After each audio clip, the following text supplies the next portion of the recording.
Let's start this off by saying, Caitlin Clark, you can't guard me. You can't guard me. You can't guard me. You can't. But like, hey, what does Jimmy Harbaugh have to say about Caitlin Clark? The harsh truth. Some athletes are good. Some athletes are great. But very rarely does an athlete make changing the culture of WNBA. Such an impact. Bringing new highs to WNBA. That they new fan bases. Begin to new people who didn't even know there was a WNBA. Transcend their. She's bringing everybody to the WNBA. Sport. You know, those times where an athlete. Don't hate. If you're in the WNBA, you see this college basketball player, you see this, don't hate. Speaking of facts, not saying everything, because I ain't a lot. Maya Moore brought a wave with her. Feel me? Every single person brought a wave with them, but Caitlin Clark wave is just bigger. So, not discredit nobody. Double tag. It is creating so much buzz that people who don't even follow the sport know their name. These athletes hardly ever come around. But when they do, you know something special is going on. Growing up, I used to skate, so of course I know who Tony Hawk is.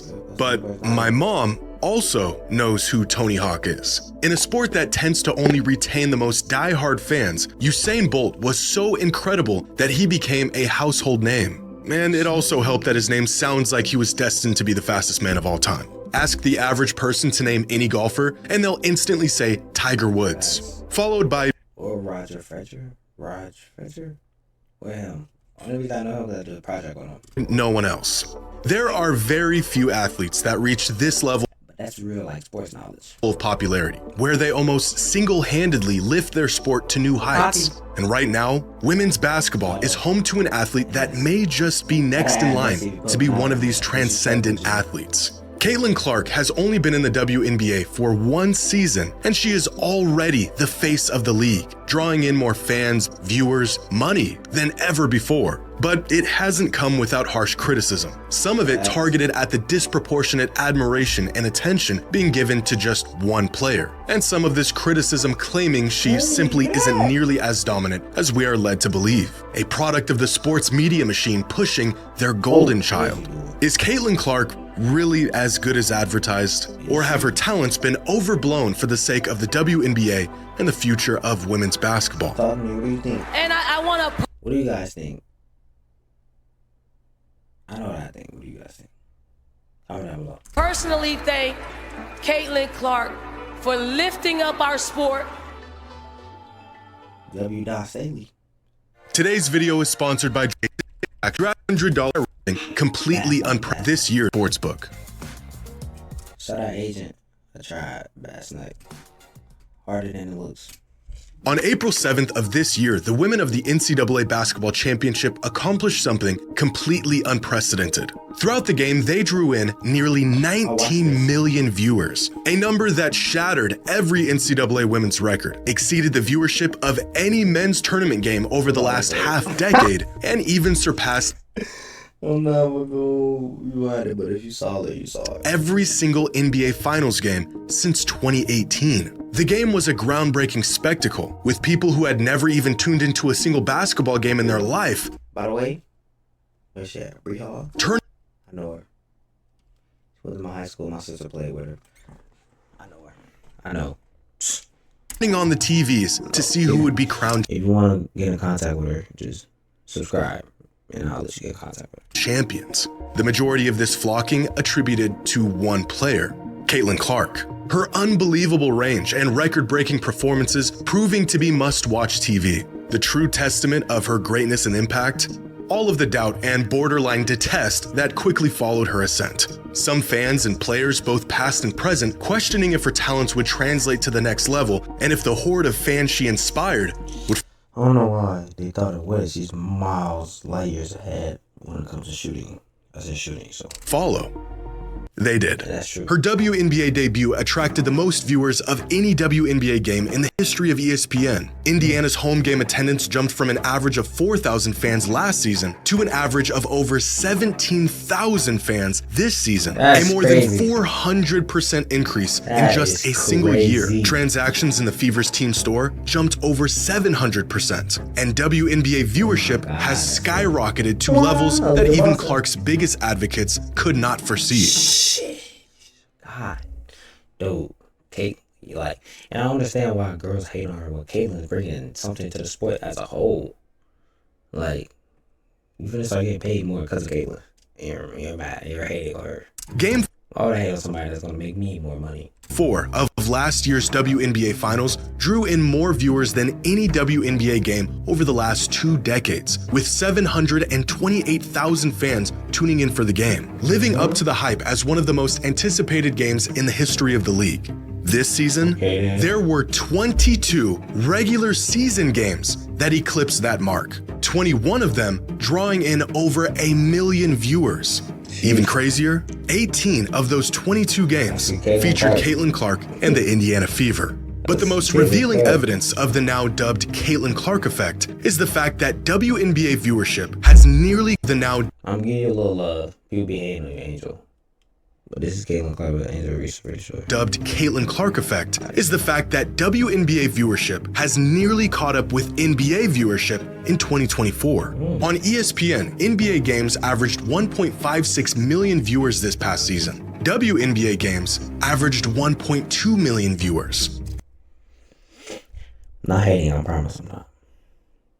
But more people watch the NBA on allegedly illegal viewings, you know. So people don't need ESPN no more. They got other things. A number that was inconceivable just a couple years ago. But Caitlin Clark's soaring popularity has been a point of contention for many fans of the WNBA, frustrated that in a league that is bursting with talent right now, it's all just being overlooked for the poster child of women's basketball. Do Caitlin's abilities actually warrant the hype?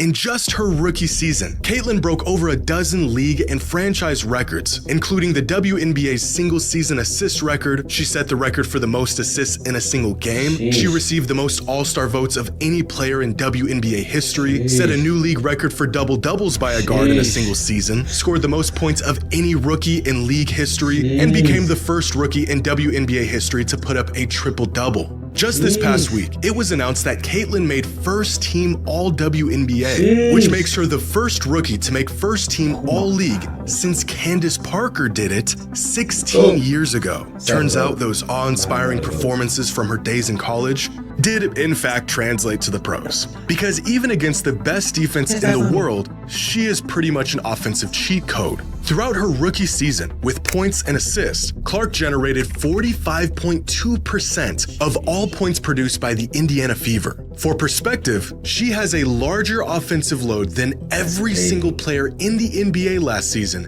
outside of Luka Doncic. And she's a Luka.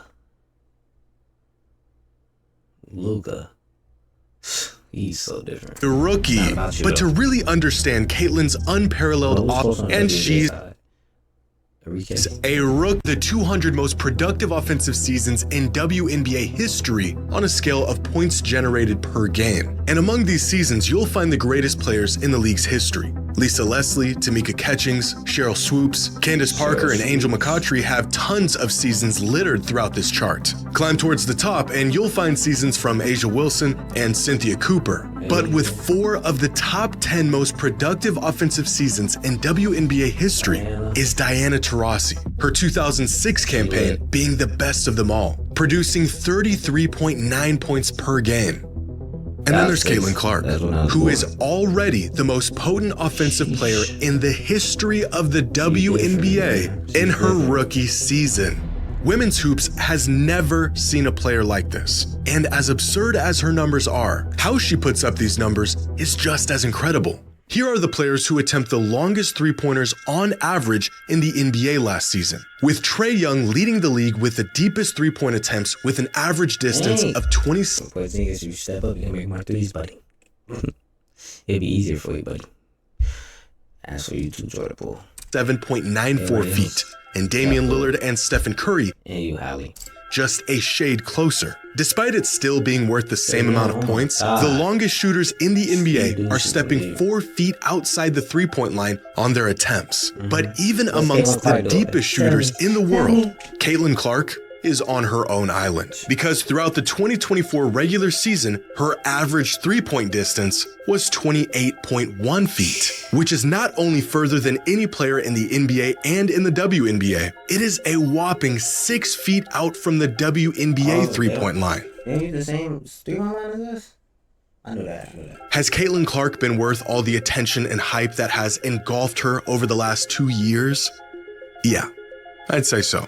She didn't just have a successful That's my answer. If you don't agree, I don't care. rookie season. She had one of the best rookie seasons in recent basketball history. And this isn't just to her benefit, but the benefit of the entire WNBA. Because the seismic boost in the WNBA's popularity this season is not limited to those turning on the games to see what she'll do next. It can also be found in the fans actually showing up to the games. Looking at a chart of the average attendance of WNBA games since the inception of the league in 1997 will tell you a story of a league that has seen their fair share of good days and bad ones. In 1997, there were only 8 WNBA teams, all with really healthy attendance numbers due to the excitement of a new women's league. The league quickly expanded to 16 teams, with a handful of teams emerging as fan favorites, like the Washington Mystics, the Phoenix Mercury, and the LA Sparks. But with a massive league expansion came a nearly equal retraction. Many teams folding along the way, such as the Soul, Fire, Miracle, and Sting. But it wasn't until COVID where the league's once steady fan base was wiped out. In 2020, there were no fans in attendance due to COVID protocols, and when play resumed in 2021, attendance was at an all-time low. A number that has been quickly rising in the few years since the pandemic, but has specifically seen an explosion this season, where for the first time, league attendance was higher than the WNBA's inaugural season. The Indiana Fever seeing the highest attendance numbers in league history, nearly selling out every single home game. In a league where attracting the casual fan has been a seemingly insurmountable task, Caitlin Clark has defied the odds by not only drawing in new fans for her and her team, but rising the tides for the entire league. This is completely unprecedented. At least in the WNBA it is. But there was a time when the NBA was facing similar struggles until a pair of players showed up and changed everything. After the success of the Celtics in the 1960s, the NBA's growth in popularity had come to a grinding halt in the 70s. The league had a rampant drug problem. An emerging rival league known as the ABA was picking up steam, and the NBA didn't really have a face to propel the league into the next decade. Jerry West was on his way out. Kareem was incredible, but he didn't really have the personality or charm that fans gravitate towards. Bill Walton's prime was cut short due to injuries, and many fans felt Julius Erving's introduction to the league after leaving the ABA in 1976 was a bit short of what was advertised. Many games were lucky to see even half capacity in attendance. Many teams were losing money. The NBA had fallen to a, quote, second-tier sport behind the NFL, MLB, and NHL. All of this culminating to the point where some networks infamously had NBA Finals games. I'm saying it's crazy if it's the second tier. No, that's not on that tier, because they all on the same tier now. On tape delay in the late 70s due to low ratings. The league was in desperate need of a generational, transcendent superstar. Lucky for them, they got two. Coming off the most popular rivalry in the history of college basketball, Larry Bird and Magic Johnson propelled the league to new heights in the 80s, transforming the NBA from a second-rate league into a behemoth of sports and entertainment. A tandem that many longtime NBA fans say saved the NBA. Now, this isn't to say Caitlin is the second coming of two of the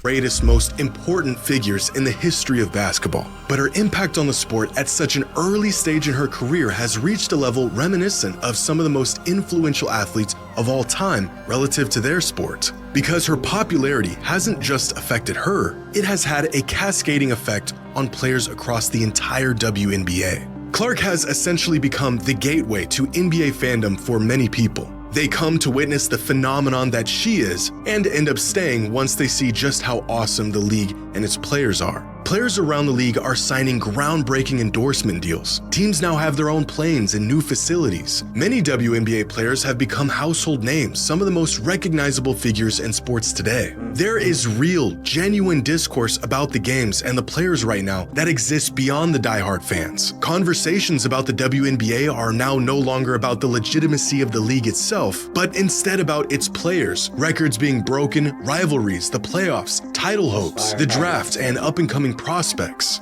It's understandable that Caitlyn's explosion in popularity has caused a lot of tension. Why is she getting all the attention when there's tons of great players? That's crazy, dog. Popularity has caused a lot of tension. Why is she? Groupie, you have a wife. Come on, bro. At least have her sign this. You have a wife, bro. It's probably your wife. You have a daughter, bro. Like, just relax.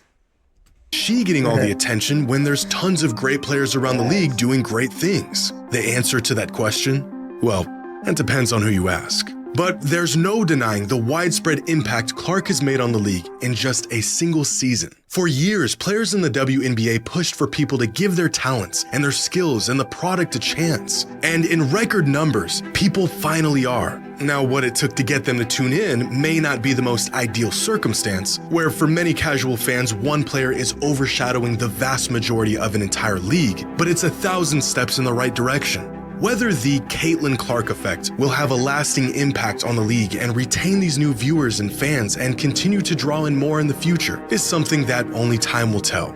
But one season in, and she is on a path to being one of the very few truly game-changing athletes of her generation.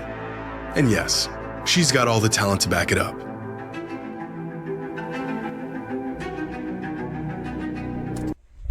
What do y'all think? Do y'all agree with Jimmy? Or do y'all think she's still overhyped and she got more to prove? I agree with Jimmy. Let me know what y'all think in the comments.